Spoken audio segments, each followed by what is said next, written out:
लाज धरी ऐतिहासी शरण झाले जीवे नवंती भीष्मपण केला खरा धनुर्धरा रक्षिले ऐतिहासी शरण झाले शक्ती जीवे नवंती कामने साक्षी ओव्या चित्ती धरियला ऐतिहासी शरण झाले शक्ती जीवे नवंती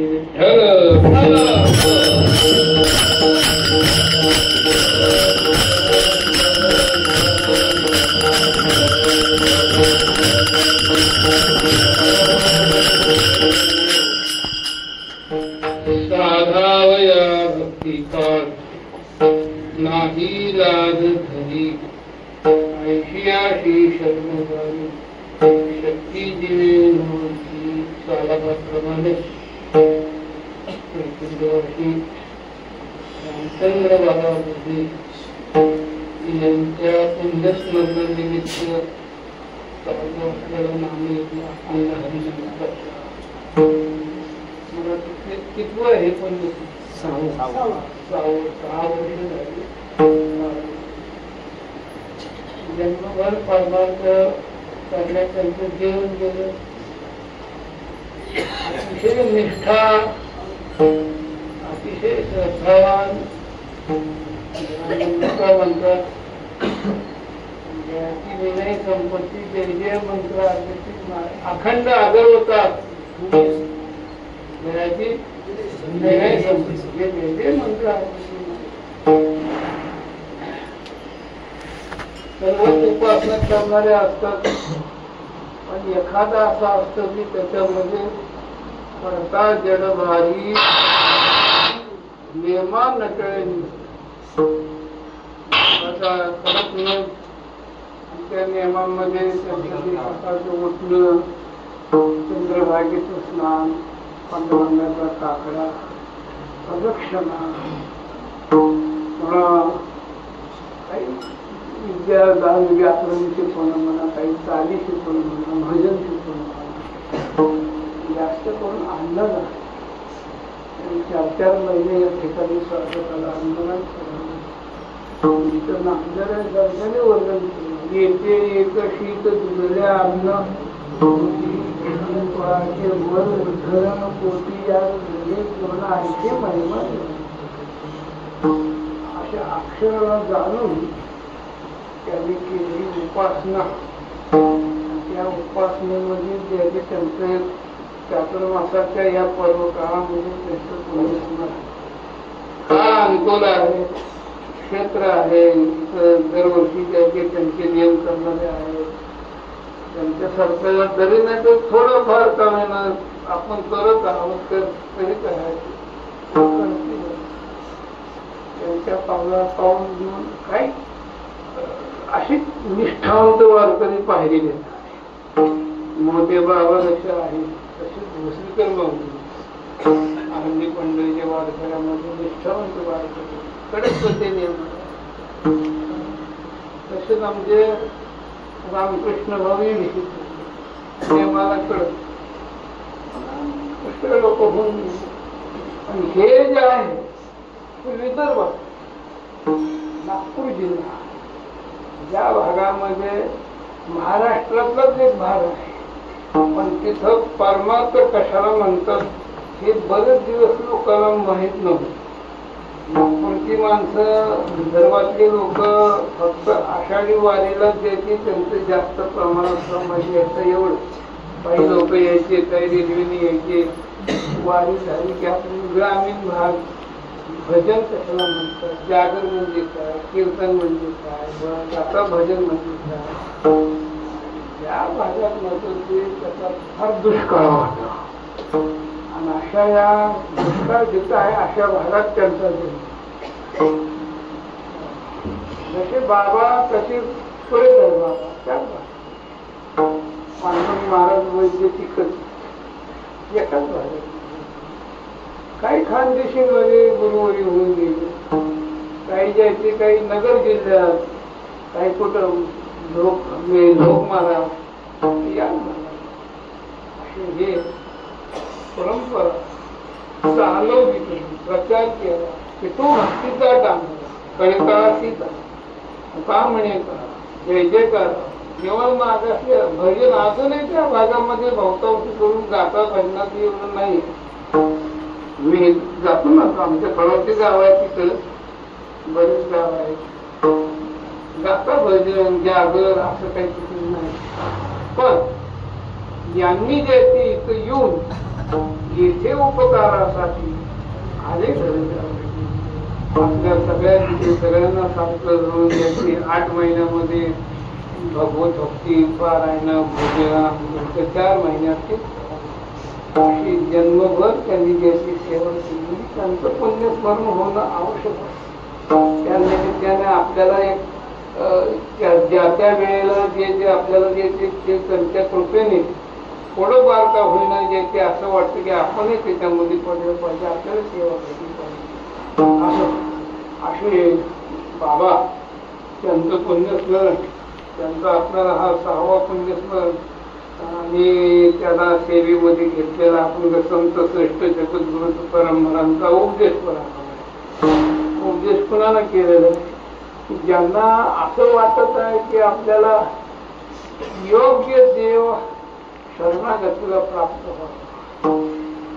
प्रकाराची 3 तुकामणी केली बद्ध मुक्ता मिळून मुक्ताचा काही विचार नाही. मोक्षाच्या मार्गाला लागलेला असतो. आज उद्या केव्हा गेली तो बद्ध कोटी पुन्हा 3 दिवस पंचकोटीमध्ये जे असणारे 3 प्रकारचे जीव राजसी वृत्तीचे तामसी वृत्तीचे सात्विक वृत्ती. तामसी वृत्तीचे जे जीव आहेत त्यांना देवाला शरण जा असं वाटत नसतं. त्यांना किती जरी उपदेश केला त्यांना सुद्धा काही सांगा नावडे तया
उपदेश किती करावा खास नावडे तयाशी बरी किती उपदेश करा का म्हणे खळान उपदेशाचा कांटा जे खळ असतात खळ वृत्तीचे लोक म्हणजे आता कसं वर्णन विषयांविषयी अयोग्य लोक असे वृत्तीचे जे लोक आहेत त्यांना काय उपदेश करून पालते धागरी रिचविता जळ तुका म्हणे खळ काही शकत त्यांना कीर्तनकार होऊन जरी पाजले त्याचा काय उपयोग होत नाही. काळाची अशी असणारी अवस्था आहे. राजसी लोक असतात त्यांना एकच नाही जास्त पैसा कमवावा प्रपंच चांगला करावा खाणं पिणं चमचमीत खावं खमखमीत असावं राहायला घर चांगलं पाहिजे घरात कोणाचे ते घरवाली चांगली पाहिजे. काही लोकांची घर चांगली असते घरवाली चांगली नसते म्हणजे इथं कोणी असं त्यांना सोडून जगात सगळं जीवन उपभोगात जातो, मग उरल्या वेळामध्ये मग काय परमार्थ करायचा वगैरे असं नाही. रात्रीशी खाणं पिणं, गरम गरमागरम पाहिजे, थंडीच्या दिवसात गरम खा, उन्हाळ्यामध्ये थंड, अशा प्रकारचे उपभोग घेऊन आपलं त्यांच्याकरता महाराजांनी स्वतंत्र अभंग केले. जोडवण्या धरून विचारे राहिला सात्विक. त्याला मात्र असं वाटत असतं की आपलं जीवन मिळालेलं दिलं फार मौल्यवान आहे. त्याला एक तळमळ असते, पुन्हा पुन्हा हे मिळणार नाही. बहुता दिवसा फेरा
नाही पुढे कुठे घ्यावया विसावा, फिरून या गावा आद्यावी.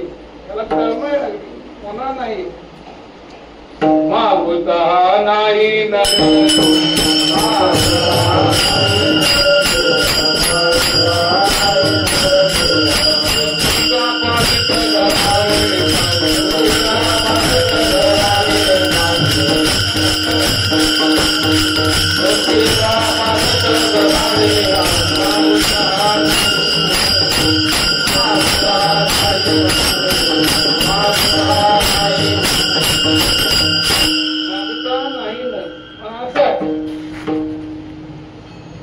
मिळणारी वस्तू सहज मिळाली की त्याची किंमत काय वाटत नसते. दुर्बळाच्या हाती सापडले धन करतात असं नाही, एक प्रकारचं धनच आहे.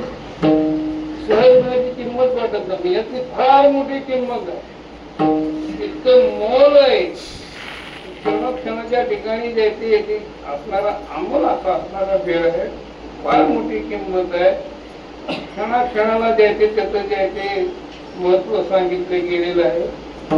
असं हा नरक आपल्याला मिळालेला आहे.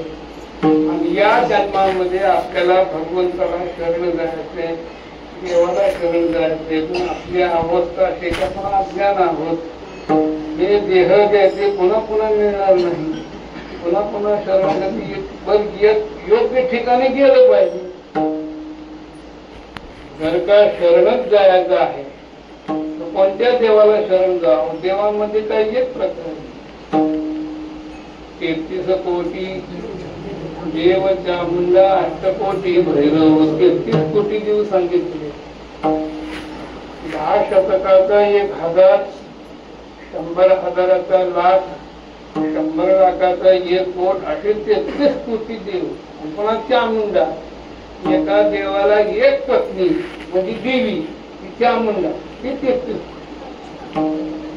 देवाची पत्नी देवी, व्यवहारामध्ये पाटलाची पत्नी पाटली, घरचे भांडणं काय मिटवता येत नाही, गावच्या गाव पाटली. मग डॉक्टर असले त्याच्यासारखे पत्नी असेल डॉक्टर, तिला साधं जे आहे ते कसल्याच प्रकारचं दुखणं कशापासून तयार होतं हेही माहित नसतं, गाव डॉक्टर.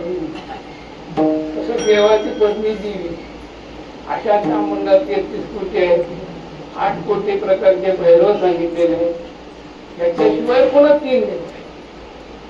या 3 देवामध्ये याची 33 कोटी देवाचे पलीकड, चामुंडाचे पलीकड, 8 कोटी भैरवाचे पलीकड. हे 3 देव म्हणजे 3 गुणापासून यांची उत्पत्ती असते.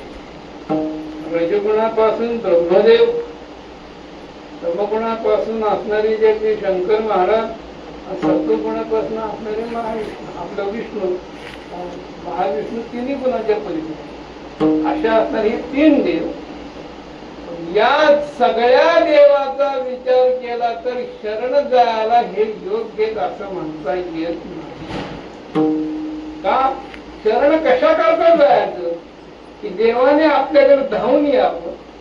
आपण ज्या संकटात सापडलेलो आहोत, ज्या दुःखामध्ये सापडलेलो आहोत, ते दुःख निवारण करावं आणि ज्याचे आपल्याला भगवत प्राप्ती होऊन आपला उद्धार म्हणून जे काही असतं देवाकडनं मिळण्याची अपेक्षा या देवाकडनं मिळत नाही. कारण हे देवच मुळात जर का जन्म मरणाच्या आणि याच्यामध्ये बांधलेले आहेत, त्यांना पुन्हा पुन्हा जन्माला यावं लागतं, पुन्हा पुन्हा मरावं लागतं. कोणी जरी असला, ब्रह्मदेव जरी असले तरी 100 वर्ष भरल्यानंतर त्यांना मरावं लागतं. पण 100 वर्ष तुमचे आमचे नाही. आपला 100 वर्ष म्हणजे 60 सेकंदाचा 1 मिनिट, 60 मिनिटाचा असणारा 1 तास, 24 तासाचा दिवस, 7 दिवसाचा आठवडा, 30 दिवसाचा महिना, 12 महिन्याचं वर्ष, आणि असे 100 वर्ष सगळ्याला भोगायला मिळतीलच असं नाही. हे ठराविक मर्यादा दिली. असले 100 वर्ष ब्रह्मदेवाचे नाही. त्याचे 100 वर्ष कोणते आहेत? कृतयुग, त्रेतायुग, द्वापारयुग आणि कलियुग. 4 युगाची जी काही वर्ष सांगितली जातात ती 43,20,000 आहे. असे 43,20,000 आणि अशी असणारे युग जे ते सहस्र जे ते युग गेले पाहिजे तेव्हा दिवसाचे 12 तास, पुन्हा सहस्र युग गेले पाहिजे रात्रीचे 12 तास. अशा पद्धतीने जायचे. एकेकाचा योग कशी आहे ते बघा. आता त्याचं ते गणित पाहावे पुराणी विचारून. अशी ही दिवसाची असणारी त्याची गणना आहे. आणि ती गणनामध्ये मग 7 दिवसाचा आठवडा, 30 दिवसाचा महिना असे जे ते ब्रह्मदेवाची जे भरले की त्याला सुद्धा एक दिवशी जावं लागतं. तो सुद्धा ज्याच्यामध्ये सापडलेला आहे. इंद्रदेव त्यालाही मर्यादा आहे. शतमक संपत्ती स्वर्गीची 100 यज्ञ केले इंद्रपदाची प्राप्ती होती. पण ते 100 यज्ञाचं पुण्य शिल्लक आहे तोपर्यंत त्याचा उपभोग घेता येतो. ते संपले की मग ते एकदम मुक्त सर्व लोकम विषाणम क्षीणे पुण्यमर्ग लोकम विशंती येऊन तैत्रेम मला प्रपन्ना गतागतम काम कामाला म्हणते. मग या पुण्याची पावती हवेची इंद्रपणाची आणि येऊ लागती माघारे मृत्यू लोका. हे जे देव आहे हे झालेले देव. आणि हे जे 3 देव सांगितलेले आहेत हे 3 गुणापासून, ब्रह्मदेव रजगुणापासून, शंकर महाराज तमगुणापासून, विष्णू महाराज सत्वगुणापासून, हे 3 देव जे आहेत ते 3 गुणापासून झाल्यानंतर यांना देखील देव आहेत असं म्हणता येत नाही. देवत्व यांच्या ठिकाणी असं म्हणता येत का देवाला स्वतंत्रपणा जो आहे तो यांच्या ठिकाणी हे सुद्धा परस्वाधीन आहे. शंकर महाराज आहे परस्वाधी, ब्रह्मदेव परस्वाधी, सत्वगुणापासून झाला विष्णू परस्वाधी. यांना कर्तृत्व नेमून दिलेलं. ब्रह्मदेवानं उत्पत्ती करावी, विष्णूंनी पालन पोषण करावं आणि शंकराने संवाद, हे कर्तृत्व त्यांना नेमून दिलं. त्याप्रमाणे त्यांची ते हाजरी बजावत. पण श्रेष्ठ देव असं म्हणता येणार की तिकडून एका ठिकाणी बसले आणि त्यांच्यात वाद सुरू झाला. काय म्हणजे आपण जसं आपल्या कामाला लागलेला आहोत तसं कधी रविवारची सुट्टी नाही, कधी 26 जानेवारी नाही, 15 ऑगस्ट नाही, दिवाळी नाही, तसलीच नाही. उठायचं आपलं, आम्ही उत्पत्ती करायची, तुम्ही पालन करायचे, मी संवाद करायचा. किती दिवस आपल्याला काही आपल्या जीवाला काहीतरी विश्रांती पाहिजे की नाही? काय करायचं आता आपण 6 महिने रजेवर जाऊन कोणी कोणतंच काम करायचं ठीक आहे. आणि ठरल्याप्रमाणे ब्रह्मदेव सत्य लोकांमध्ये आपल्या पलंगावर जाऊन झोपले. शंकर महाराज कैलासामध्ये गेले, विष्णू महाराज येथे आपल्या ठिकाणी कीर्तनामध्ये पडले. आता तिकडं गोंधळ उडाला सगळा त्रिभुवनात. आमच्या या पंढऱ्याला समज अरे अरे म्हणजे यंदा जरा गत वाढ आले, आम्ही श्रेष्ठ आहोत, आम्ही देव आहोत, आम्हीच करते आहोत असं एक प्रकारचं वाटायला लागलेलं आहे.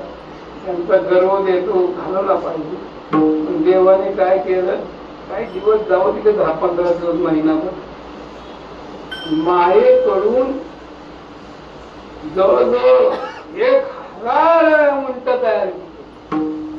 आणि त्या उंटावरची पका त्या या पकारीचा जो कप्पा आहे त्याच्यामध्ये ब्रह्मदेव, शंकर महाराज, विष्णू, या कप्प्यात ब्रह्मदेव, शंकर महाराज, विष्णू असे हजारो उंट म्हणजे त्यांच्यावरती त्या पकारे टाकलेले आहेत. ब्रह्मा विष्णू महेश तयार केलेले आणि आकाश मार्गाने निघाले.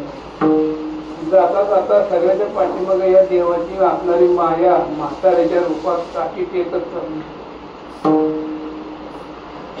आणि त्याचे शंकर महाराज बाहेर आले, पाहिलं काय प्रकार आहे म्हणजे आपलं तर ठरलं होतं काय उत्पत्ती करायची नाही. आणि ही जी प्राणी चाललेले आकाश मार्गाने आणि जमिनीवरही नाही, काय प्रकार आहे म्हणजे कोण असावं म्हणजे निर्माण करायचं काम ब्रह्मदेवाचं आहे. आपला नियम मोडला तरी 6 महिने काही करायचं नाही असं ठरलं होतं, संपावर जायचं ठरलं होतं. मग त्यांनी विष्णूला उठवलं. कशाला उठवलं मला, हे पहा आपलं काय ठरलं तुम्ही उत्पत्ती करायची. हो एकच काय झालं म्हणजे चला म्हणून जाऊ ब्रह्मदेवाला. दोघही ब्रह्मदेव घोरत पडले होते. महाराज सावध व्हा, महाराज सावध व्हा. काय झालं हे काय ठरलं आपलं काय करायचं नाही, हे कसं काय केलं म्हणजे मी ना स्वप्नात मला असं करता आलं नाही, आम्ही कधी केलं नाही. मग झालं कसं मग पुन्हा म्हणजे जोरात जाऊन बघू म्हणून जाऊन उभा आहे. उंट जशी निघून जाईल तशी पाठीमागे म्हातारी होती काठी टेकत. मला माहिती असलं पाहिजे आई कोण आहे रे, हे उंट कोणी तयार केले, कशाकरता तयार केले हे उंट, ते पंढरीच्या पांडुरंगाने तयार केले. असं काय याच्यामध्ये तुम्ही बघा म्हणजे एका उंटाला ज्यातून उभा केलं, सगळ्या उंटाला इशारा केला, सगळे थांबले तिथं. त्याचा एक बाजूला घेतला, त्याची पकाल सोडली. आतून ज्याचे ब्रह्मदेव, शंकर महाराज, विष्णू बाहेर आले आणि या ब्रह्मदेव, शंकर, विष्णूचे डोळे वाटवून बघायला. पुन्हा दुसरी सोडली, ते सगळ्या हे किती उंट आहेत म्हणजे 1000 उंट म्हणजे हेच माल आहे का सगळा, हेच माल आहे म्हणजे कसे तयार केले. त्याचं कारण असं आहे, पहिले जे निर्माण केलेले आहेत आमच्या पांडुरंगाने, ते ब्रह्मदेव, ते शंकर महाराज, ते विष्णू, त्यांना जरा अभिमान झाला की आपणच सगळं करावं, काहीतरी विश्रांती पाहिजे, आपल्याला स्वतंत्रता नाही नाही म्हणून संपावर गेले. त्याच्यामुळे काम बंद पडले. तर मग आमच्या मालकाने विचार केला की त्यांच्या जागेवरती ही दुसरे नियमायची म्हणून तयार केली. मग एवढे कशाने निर्माण केले? एवढे म्हणजे आज या तिघाला मस्ती आली, उद्या येणार नाही कशाला. म्हणून एक त्रिपुटी बिघडली की लगेच दुसरी लावायची, सगळे याचे करून ठेवले. मग त्यांना समजलं की आपल्याही पेक्षा कोणतरी देव श्रेष्ठ आहे. मग ते पंढरीला पांडुरंगाच्या चरणी याची विनंती, क्षमा करावे अन्याय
योग्य असणारा तुझ्याशिवाय तू नवीन कोणा शरण जाऊन ऐसा न देखील तुझा तिही त्रिभुवन, तिही म्हणजे तीन देव, त्या तीन देवामध्ये सुद्धा शरण जाण्याच्या ठिकाणी यांची वाटत नाही. हे सुद्धा आमच्यासारखेच आहे. शिनलिया गेले शिनलिया पाशी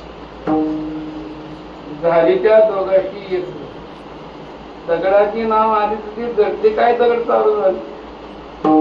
असे हे असणारी देव हे झालेले देव, काय झालेले देवामध्ये ब्रह्मदेव झालेले 100 जन्म ब्राह्मण कुळात घ्यायचे लागोपाठ,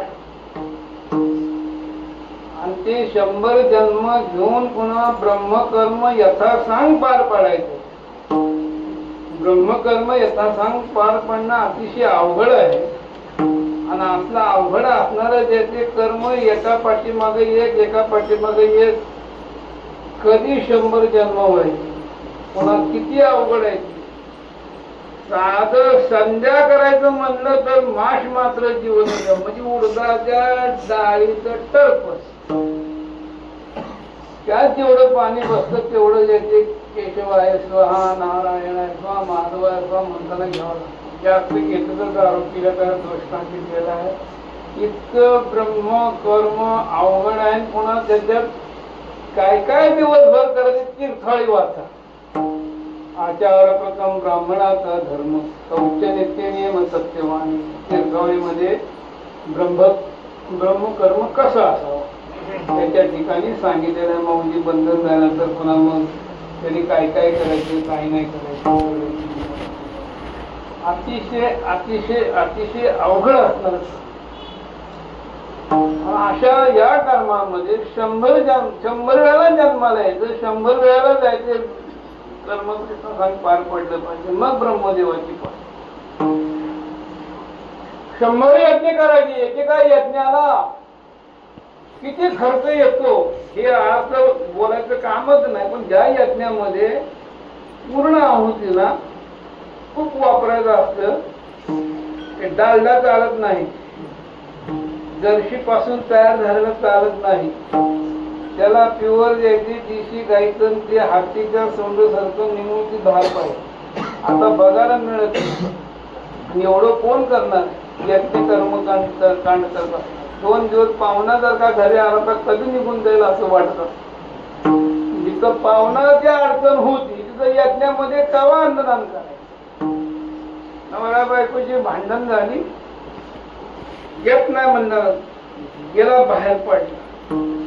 पण त्याला कुठं भूक लागली, कुठं जा, एसटी स्टँड वरती गेला, सासरवाडीची पाठी लागली होती, जवळच होती, जाऊन बसला, गावामध्ये उतरला. अचानक ज्याचे सासूबाईंनी पाहिलं, जावाई आले. जावाई म्हणलं की सासूबाईचं बोलतं कळतं ब्रह्मच असत. फार दिवसात जावाई आला, म्हणजे आया बसा, मग त्याचे काय केलं, असं केलं, जेवण केलं, झोपले. पुन्हा मग सासरे आल्यानंतर मग पुन्हा दुसऱ्या दिवशी पाहुणचार जावया करता. संध्याकाळी एक दिवस, सकाळी एक दिवस, 2 दिवस झाले, 4 दिवस झाले, निघून जायचा काही पत्ता नाही. सासरा म्हणा लागला बायकोला, ह्याच्या सासूला, तुला जावया आला खरा, पण तू आता उठतेस वाण्याच्या दुकानात आणि पट्टी करून सामान आणते, तिकडे पट्टी फुगत चालते. मी काय करू म्हणजे त्याला कसं म्हणू म्हणते जा म्हणून, काय त्याच्या पाय तरी केला पाहिजे का. पूर्वीच्या काळामध्ये पाहुणचार म्हणजे पूर्णाचं जेवण केलं की पाहुण्याने समजावं आता आपण जर राहायचं नाही. पूर्णाची पुन्हा पोळी तरी काही एक नाही, 2 नाही, जाऊ ती पूर्णाची पोळी खाल्ली. सासूबाईने मन लावून केली होती. चांगल्या तांदळाचा भात, पोळीचं तूप, पूर्णाची भजे, पापड. आमच्या विदर्भातला हा पाहुणचार आहे. इतका जबरदस्त की विदर्भातली पूर्णाची पोळी म्हणजे प्याराच. आमच्या इकडे नाही जमत तसं. पूर्णाची पोळी तिकडच्या लोकांनीच करून आणि त्याची ती ठेवण कशी स्वयंपाकाची, 2-4 भाज्या, चटण्या, कोशिंबरी, भजे, पापड, कढी, हे सगळं त्याच्यामध्ये ती पूर्णाची पोळी गाठी किरती चारोळ्यातच पुरण घातलं. निम्मी हरभऱ्याची डाळ तर निम्मी चारोळ, मग ते केशर वगैरे घालून त्याच्यामध्ये बदामाची वगैरे तुकड्याची वाटली गेली पाहिजे. काजू गेलं ना घेणं फुकट पडपडत. बाई चांगली होती, सासू म्हणणारी चांगली होती, काय ज्ञानोबाने वर्णन केलं. सुगरणी आणि रसज्ञ आणि जेवण, सासू सुगरण होती. नाहीतर काही बाया डब्याच्या डबे मसाला चव नाही, भरपूर चांगले केलं होतं त्यांनी. जे ते पूर्णाची पोळी त्याच्यामध्ये तुपात घातली, मुखात टाकल्याबरोबरच संकल्प सोडला की आता महिलावर जायचं नाही. संध्याकाळी तसेच झोपले की म्हणजे तुझी उपाय संपले, आता मी सांगतो. आज संध्याकाळी बेसन भाकरी कर. बेसन असं करायचं की कसं तरीच करायचं. बेसन त्याचं नावच बेसन. बे म्हणजे नाही, सण म्हणजे चांगला दिवस. ज्या पदार्थाला कधी चांगला दिवस माहीतच नाही. जेवढे कोणी बेसन करतं, दसऱ्याला, पाडव्याला, सणावाराला. बेसनाचा मान केव्हा मग तिकडे गेली, तिकडे बेसन भाकरी करायची, तयार ठेवायची, आलेला पाहून खायचं बेसन. आणि असं कर, तिखट आहे तर मीठ नाही, तेल आहे तर पीठ नाही. मग भाकरी अशी करायची, कच्ची वगैरे ठेवायची. मग आम्ही बाहेर जेवायला बसतो. मग सांगतो तुला का ग, आपल्याला एकच जावं असताना आपलं केलं, मग तू जरा मला मर्यादा सोडून बोलण्याचा प्रयत्न कर. मी मारायला उठतो, तुम्ही पण जा, मी जावं बघून घेतो. ठरलं. संध्याकाळी मग बेसन भाकरी जेवायला बसलं. का ग आज काय बेसन चांगलं झालं नाही. म्हातारपणी चव बघत जाऊ नका, ज्या आधी खात जा. करायला कोणी नाही, मी एकटी आहे. माझा चवणं काढतेस, मारायला उठली. मारायला उठल्याबरोबर दिवस मालवला, अंधार केला, निघून गेले. त्यांनी जे धरलं जावाला धडा धडा धडा त्याचं म्हणा म्हणे मामा मी जावय म्हणून मामा मारू नका गप्प बसा, ही नेहमी अशी करते हा नाही का. तो जावय निघून गेला ते अजून आला. हे जर का रोजच्या व्यवहारात दाखल यांच्या आता या दिवसात यज्ञ नाम कधी होईल. 100 यज्ञ करून इंद्रपद तरी प्राप्त करून घेतलं. शरण जाण्यास ते योग्य देव नाही. इंद्रदेव शरण जाण्याला योग्य नाही, ब्रह्मदेव शरण जाण्याला योग्य नाही. बाकी तुम्ही आम्ही मग या मृत्यू लोकात केलेले अज्ञानपणाचे देव हे तर नाहीच नाही. इंद्री दैवते कोणती पूजे भुजे घेते आपल्या पोटाची लढते मागती शिते. आपण अज्ञान शिळा तांब्याचे बाहुले केले, पाठ मांडून वर बैसविली, गंध पुष्पाने झाकूड देत, मना येईल ती नाव ठेवली, कैशिया जनाची लागली. 6 महिना झाल्यानंतर रान सटवाई करण्याची आमच्याकडे पद्धत आहे. बाळांतीन झाली पण 6 महिन्यांनी लेकराला बरोबर घ्यायचं, शेतात जायचं, 5 थडे मांडायची, त्याच्यावरती काही दही दूध पाणी ओतून हळदी कुंकू नाडा पुडा वाक्षता व्हायचं, काय असेल ते देवीची ठेवायचं पडून. सटवाय माय माझ्या लेकराला दीर्घायुष्य प्राप्त होऊ दे, आरोग्य प्राप्त होऊ दे, मी त्याला विनंती करायची. प्रधान सटवाय बाई बाळांतीन झाली, 6 महिन्यात झाला. एक दिवशी मुहूर्त काढला, आता शेतात जायचे, रान सटवायची पूजा करायची म्हणून ठकी नावाची मुलगी होती. तिच्या पशी जायचे पिशवीमध्ये काही नारळ पोळा उत्पत्ती काही सामान आणि एका हातात घेतली पाण्याची किटली. आणि बहिणी असं मुलाला घेतलेले, अंगावरती शाल घेतलेली आहे. आणि बहिणी ज्याची पुन्हा चालत असताना आता रानात तिथं काळ रान आहे, वरती रान आहे, तिथं कुठं सटवाय भेटणार, तिथनच घेऊन जाऊ म्हणून गावाच्या बाहेर आल्यानंतर मग ती सटवाय रस्त्याच्या कडेला पडलेली खडे पायात जोडत तसं सखे उतरली खडा जोड्यान दाखवू दे. खडा ते खडाच आहे, पण आता झाली संडासची व्यवस्था. पूर्ण काय होत गावाच्या बाहेर पडलेले मसाले भात खडे तसले जमा केलं आणि ते नेऊन त्याच्यावरती जायचे, पुन्हा पूजा करायची. त्या देवाला देव म्हणायचे. कैशिया जनाची लागली, या देवाची गणना म्हणजे हे सगळे देव हाकाल देव, त्या देवाचं काही नाही. मुख्य देव तेही शरण जाण्यास योग्य नाही. मग कोणत्या देवाची शरणागती करावी आपल्याला जर ज्ञान नाही. मग आपल्या देहू गावामध्ये अनुभवी असणारे भगवत भक्त तुकोबाची त्यावेळेस आरंभी कीर्तन करी एकादशी नवते अभ्यासी चित्रार्थी महाराजांनी कीर्तन करायच्या टायमाला सगळे यायचे, त्या ठिकाणी लोक यायचे. महाराजांची प्रासादिक वाणी त्याचा प्रभाव पडायचा लोकांना ज्याचे त्यावेळेस. तुकोबार वा वा परमभक्त आहेत अशी तुकोबाराची ख्याती. मग त्यांच्याकडेच जाऊ, त्यांनाच विचारूया, महाराज आम्ही जरा देवाचं चित्र समोर घेतलंय. ब्रह्मदेव शंकर महाराज हे गुणापासून झालेले देव शरण जाण्याकरता ही जन्म मृत्यू पराकेचे सापडले. इंद्रदेव असाय, ब्रह्मदेव असाय, बाकीचे ही देव, बाकीचे हाकल देव, त्यात काय आम्हाला योग्य दिसत नाही. तुम्हीच सांगा. नरदेह प्राप्त झाल्यानंतर आणि जे काही आमच्या मनातल्या ज्या काही यातना आहेत, संसार तापे तापलोमी देवा कविताया देवा कुटुंबाची, याच्या दुःखात आम्ही सध्या सापडलो. तापामध्ये हळू आणि अशा या दुःखामध्ये संकटामध्ये अशा देवाची शरणागती करायची ही कितपत आम्हाला माहिती. कोणत्या देवाला शरण जाव त्या देवाचं काही सांगता येईल का तुम्हाला? तुकाराम महाराजांचं लक्षण सांगतो. तुम्हाला जर का देवाची शरणागती करायची असेल तर जो देव अशा लक्षणाने युक्त आहे, गावया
साधावया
ऐशी अशी कोणत्या देवाची शरणागती? जो देव भक्ती करणाऱ्या भक्तांचं काम करण्याकरता धावून येतो. आणि एवढा मोठा धावून येणारा देव त्या भक्ताच्या ठिकाणी काम करत असताना त्यांच्यावरती आलेली संकट निवारण करत असताना हलकं काम आहे का भारी काम आहे आपल्याला शोभत का करण्यात का शोभत नाही याचा तू विचार कर.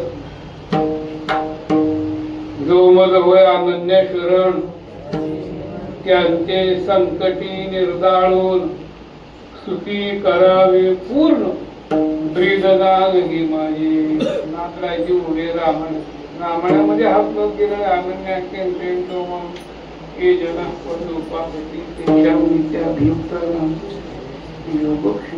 त्यावेळेस नाथ महाराजांनी सांगितले या ओळीवर जो मत होय अनन्य शरण त्यांचे संकटी सुखी करावे पूर्ण ब्रीदनाग हे माझे भक्त जे आहे माझी शरणागती करणं अनन्य भावाने मला शरण आलेले आहे.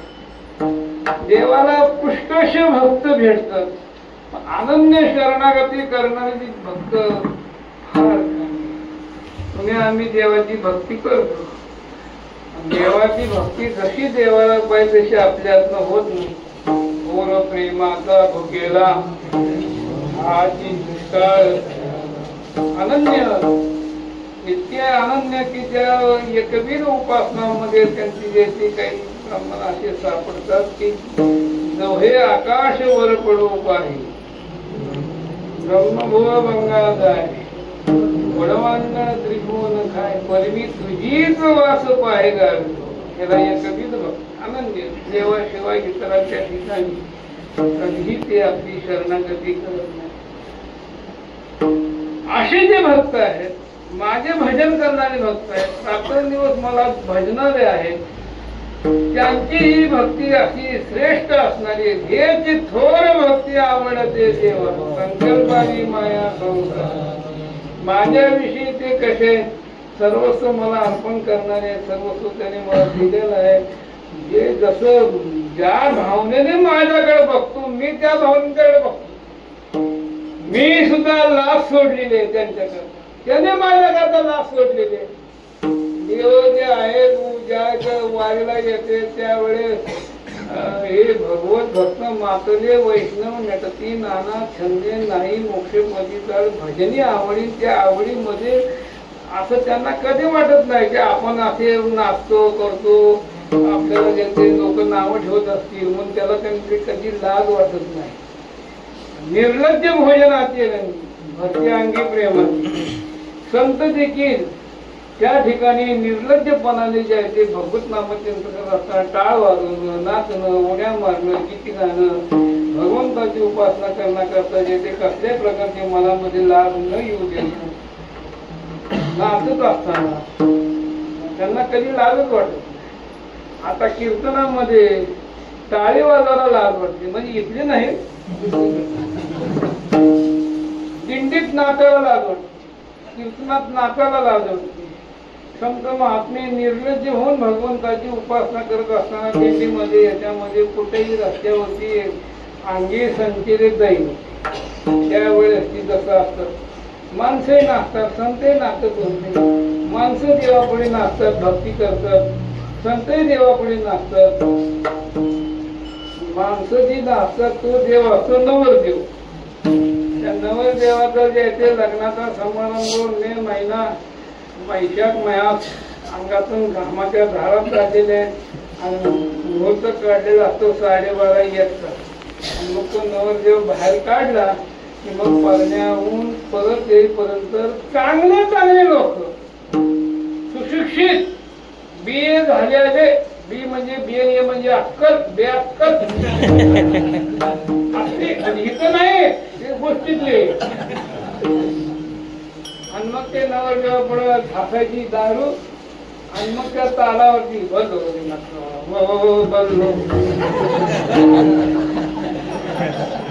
निर्लज्ज मनाचा कळस झाला. तसा इथं अर्थ घेऊन आला. हा जो देव आमचा जो असतो ना, याला देखील या भक्त याचा करता येथील लाभ सोडून राहतात, आणि हाही भक्त करता त्या लादाला जवळ करत ते ज्याची भक्त करता म्हणून ते आपलं सगळं आपले ते थोरपण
विसरला थोरपण तरी दळण काढलं. असा हा परमात्मा जो भक्तांच्या करता धावून येणार आहे आणि त्यांच्या त्या संकटात विघ्न पडित येते आपण ओढवीन संकटे सोडवी माझे म्हणून.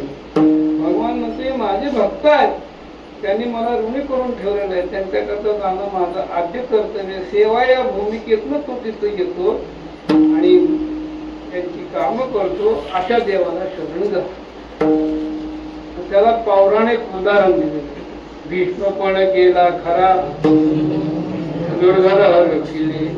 अरे ज्या देवाने पांडवाच्या इथं जायचे येऊन ते पांडव महान भगवत भक्त पाहते पांडव अखंड वनवासी परित्या देवाशी आठविती. निष्ठावंत असणारे जे 5 पांडव आणि त्यांच्या इथे भगवंताने काम करावे. दुर्योधनाच्या जे सिद्ध करण्याचा प्रसंग आला त्यावेळेस ज्याचे अर्जुनाला सांगितलं, अर्जुना मी काही युद्धात भाग घेणार नाही. येऊन आपलं 4 गोष्टी सांगितल्या. दुर्योधनाला तेच सांगितलं मी काही या युद्धात घेणार नाही. तेव्हा असं कसं तुम्ही येणार नाही म्हणता, काहीतरी सहकार्याची भूमिका पाहिजे. 56 कोटी यादव आहे, देऊ दे का तुम्ही? हा चालून म्हणजे दुर्योधनाला यादव देऊन टाकले. आपण स्वतः अर्जुनाला सांगितलं की आपण काही घेणार नाही. अर्जुनाला सांगितलं तू एकटा बाद झाला, तू काही कळूही नको, फक्त रथावर बस, घोड्याचा लगाम हातात घे, साक्षीपणाचं काम. हा देवाला वाटलं ही चांगलं आहे. संतांची सेवा, संतांची सुख झाली या देवान म्हणून सेवा ही चांगलं आहे. अर्जुनाची घोडी धुतली ठीक आहे माझे, मग हे जे काम मला चांगलं आहे. मीन लागता कोणाची कवडी अर्जुनाची धुतसे घोडी धर्मांगरी उच्चिष्ट काढी मजा आवडी प्रेमाची व्हावी असं भगवंतांनी कबूल केलं. धर्मराजाची तर युद्ध सुरू झालं आणि दररोज संध्याकाळी काय ते धर्मयुद्ध होत. सूर्य असं झालं की हाताला जागेवरच ठेवायचे. आपल्या घरी जाऊन स्नान नित्यनेम पूजा करून जेवण करून विश्रांती करून पुन्हा सकाळी येतं सूर्योदयाला. दुर्योधनाने विचार केला की इतके दिवस आपलं युद्ध चाललं, बरेच दिवस झालं, पांडवाकडलं कोणी मरत नाही ना आपल्याकडली खूप यादी लागलेली आहे. पण आपल्याकडे माणसं चांगली आहेत. भीष्माचार्य, कृपाचार्य, द्रोणाचार्य सगळी ती बसली होती आश्रमात. भीष्माचार्याकडे गेले, एकदम लाभ. भीष्माचार्याला पाहिल्यावर, बाबा विकास तुम्ही आमच्या भाकरी खाता आणि जय पांडवाचा चिंतित आम्ही. कसं काय आपल्यातली एक तर बघा म्हणजे त्यांच्यातली किती माणसं सगळे जिवंत तशीच आहेत. आपल्यातली एकही जायचे जिवंत राहण्याच्या याच्यावर नाही, काय काढलं नाही. माझं खाणं काढलं. आत्ताच प्रतिज्ञा करतो की उद्या सूर्योदयापासून सूर्यास्तापर्यंत एकही पांडव पृथ्वी तलावरती ठेवणार नाही. मृत्यू पांडव काय हरकत नाही. आनंद वाटला. निष्पांडव पृथ्वी ठीक आहे. दुर्गम निघून गेला. ती शियाडी खात्यानं जाऊन धर्मराज, भीम, अर्जुन, नकुल, सहदेव त्यांच्या घरी जाऊन सांगितलं. नुकतीच त्यांची जेवण वगैरे झाली होती. अंतरून टाकायच्या तयारी. अरे काय बातमी आणली? बातमी फार मोठी आहे, दुःखदायक आहे. काय झालं? भीष्माचार्य काय केली? उद्या ज्याला निष्पांडव पृथ्वी करायची. हा कशा करता? दुर्योधन बोलला त्यांना. त्यांचं खाणं काढलं. मग म्हणजे आता काही इलाज नाही. लागली एकमेकाच्या गळ्या पुढे गडाला. म्हणजे आपण रात्रीतच आपलंही नात आहे सगळं. ही भीष्म प्रतिज्ञा आहे. द्रौपदी डोकं पडवून घ्यायला लागली. उद्या मी विधवा होणार, माझ्या कपाळाचं कुंकू हलणार उद्या. एवढ्याच देव तिथं आलेले. देवाला पाहिल्यानंतर जास्त पुन्हा द्यायचे कालवा सुरू केला. देव म्हणजे काय झालं काय झालं असं असं कानावर लागलं. भीष्माचार्य म्हणले हो आपले काय चालत नाही बाबा. मग त्यांची ताकदच खराब झाली. तरी पण मी एक युक्ती करतो. द्रौपदी चल काहीतरी उपाय करू. कुठं जायचं? साडी बदल, चांगली पैठणी जरीची म्हणा, काही म्हणा, शालू म्हणा, प्रदान कर. आणि ती पुन्हा काष्टा साडी, हातात आरतीचं ताट, काय असेल ते त्यांना जे औक्षण करण्याचं सोन्याचं काही नाणं वगैरे एखादं दागिना वगैरे, निरंजने, वाती, हळद, कुंकू एवढं लागतं. हो कुठं जायचं? म्हणजे भीष्माचार्याचे आश्रम. तेव्हा मी आहे की मशाल घेतो हातामध्ये, मी पुढचं वाट टाकतो. द्रौपदीने चपल्या वगैरे घातल्या, निघाल्या. मध्यंतरी सगळं रण होते, युद्धाचं रण. दिवसभर कोणाचे हातात तुटलेले, पाय तुटलेले, रक्त सांडलेलं, मौत पडलेलं, पाय लागले घासरायला. द्रौपदी चपल्या काढ, चपल्या हे माझ्याकडे म्हणून. तुमच्याकडे? हो का? तुला चालता येईना म्हणजे चपल्या घालून लागली घासरायची. कोण गेलं? मी आहे की म्हणून. चपल्या काढल्या. भगवंतांनी आपल्या काकड ठेवल्या. एका हातात मशाल धरली, एक हात तिला दिला आधार. मग त्याचे पलीकडच्या आश्रमात येऊन भीष्माचार्य ध्यानस्थ बसलेले. सांगितलं आजा हळद कुंकू अक्षता वाहायच्या, विडा समोर ठेवायचा, हे हातातले कंकण चांगले खान खान खान खान वाजवायचे. त्यांना जाणवलं पाहिजे कोणतरी सौभाग्यवती असेल, तुला आशीर्वाद देतील. मग पुढचं मी बघून आतमध्ये गेले. काय आपण ते पूजा वगैरे पाया पडताना आवाज केला खान खान खान. भीष्माचार्याने ओळख कोणतरी सौभाग्यवती आहे. सौभाग्यवती भाऊ ती लागली हसायला. मामाजी या जन्मात का पुढच्या जन्मात? मग डोळे उघडले.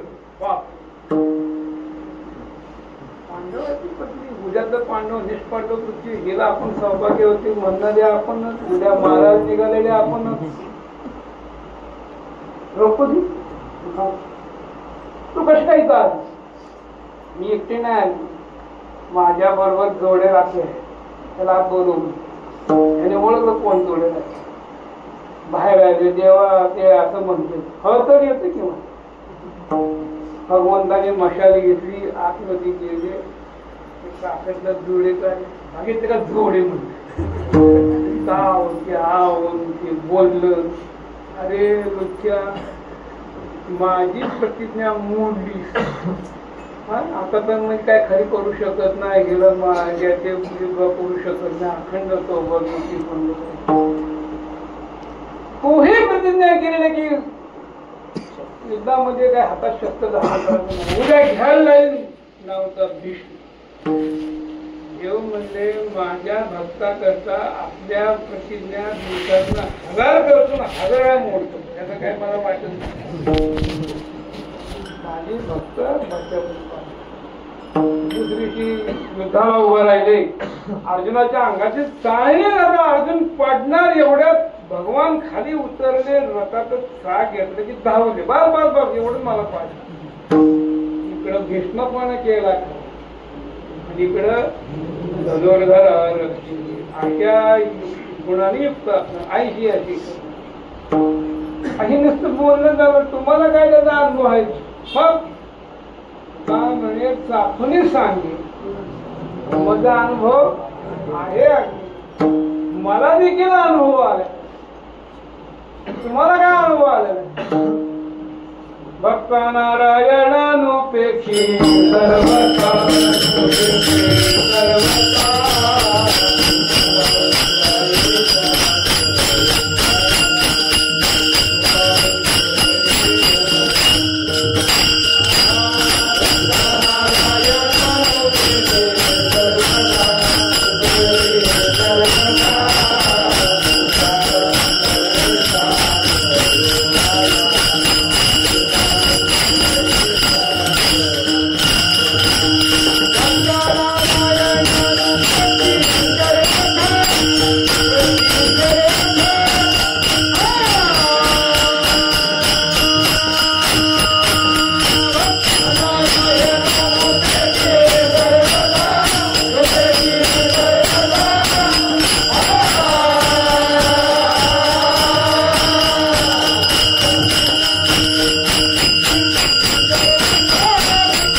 माझ्याकरता सुद्धा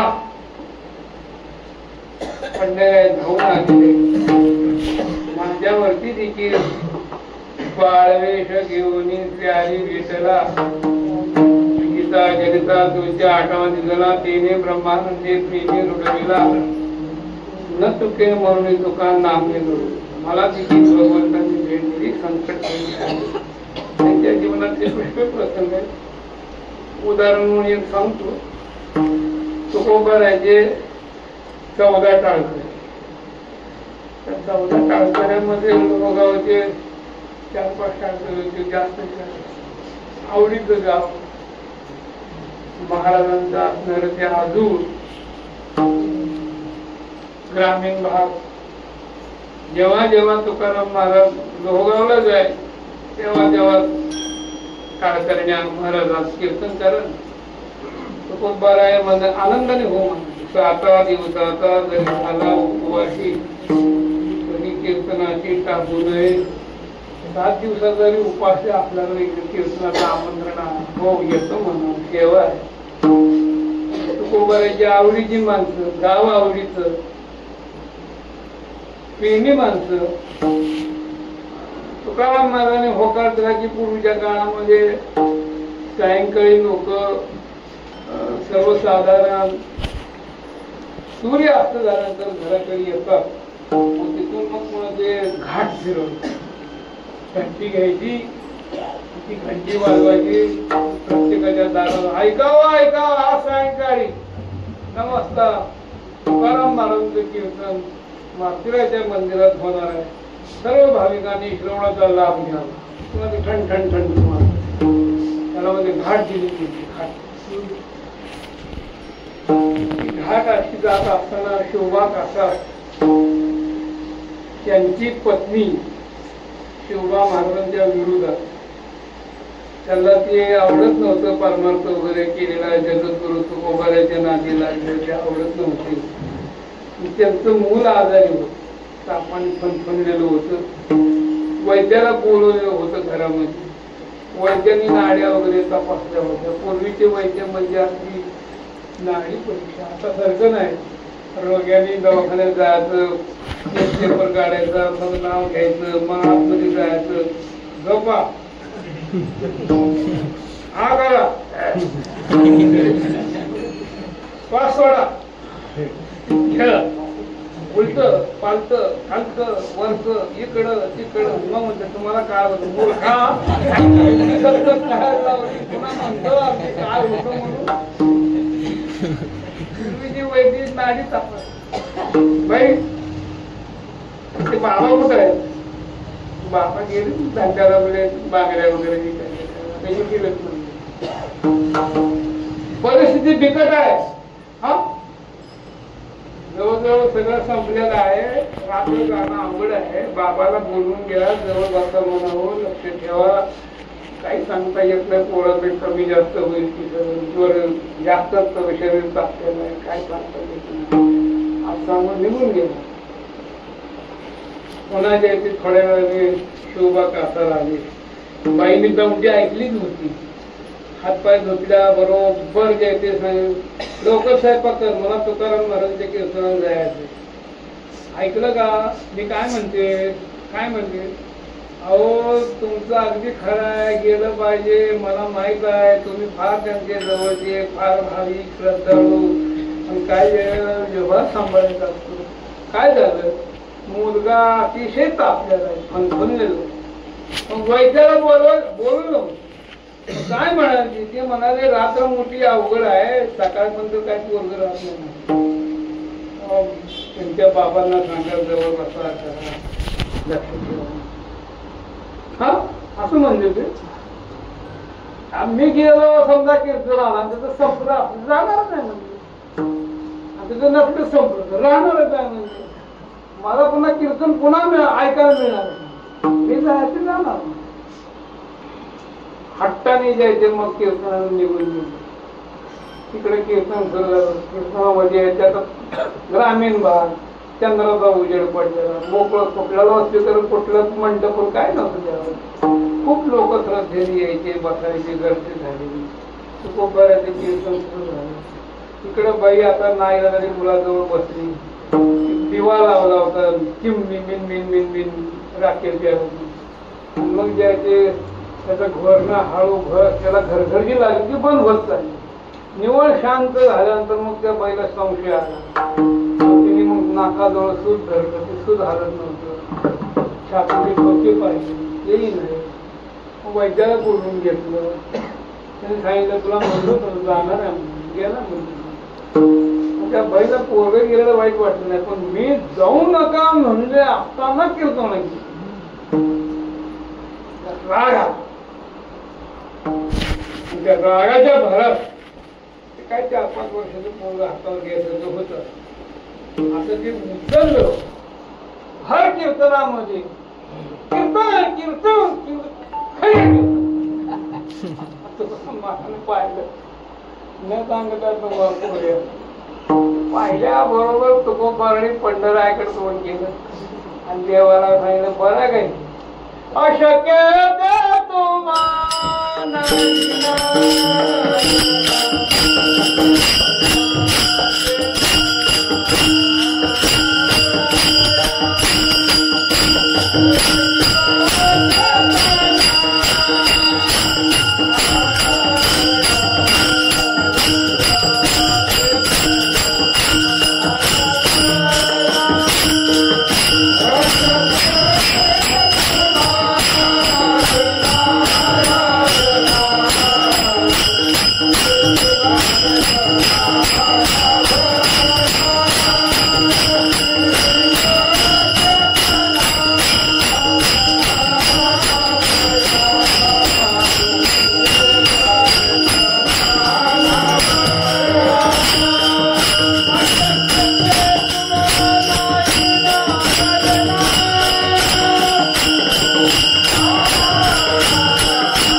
स्वामीची बोल आता का रोकडे जाऊ असं म्हणल्याबरोबर जवळ गेले.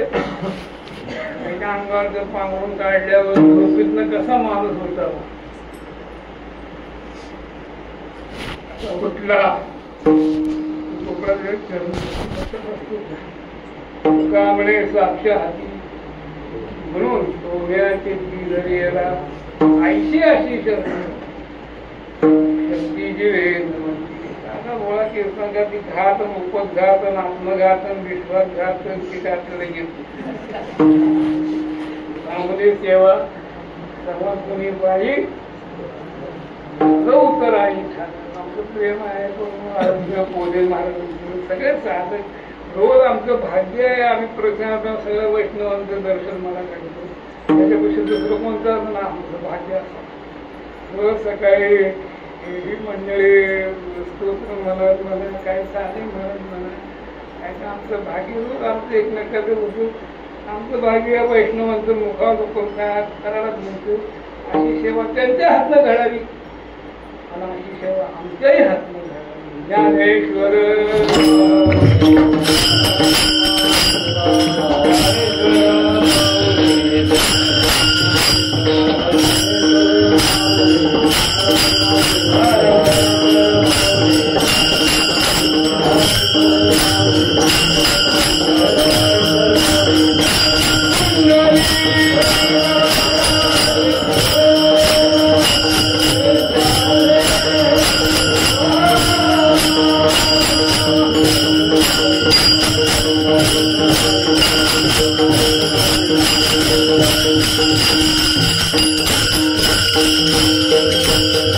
तुका म्हणे साक्ष